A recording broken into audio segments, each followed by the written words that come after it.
Here we have quite a lovely little tree fern. It's the smallest grade that we do. It's 1/2 foot, and we go all the way up to 7 foot. This is the rugged trunk tree fern, Dicksonia antarctica.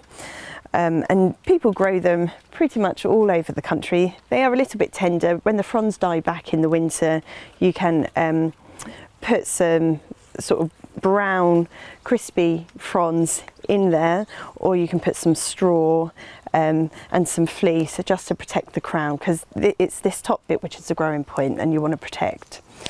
We've done a lot of material on tree ferns, but we've not actually said how to plant a tree fern. And this year, a lot of our customers have been asking us for some advice on how to do that. And it's really easy. And really, I've just got it on a potting bench here, because when you're planting a tree fern, you're only really planting it for stability. So you just want to plant it so it's going to be down enough in the soil, so when the wind blows, it's going to be nice and sturdy and straight.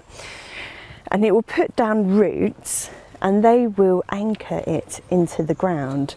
It is in fact these little aerial roots that drink in the water. So when you water a tree fern, you water the trunk and you don't water the base as such.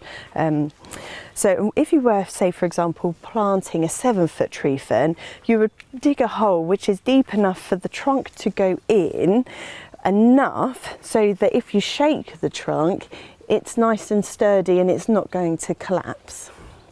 And that is really all there is to it. Thank you.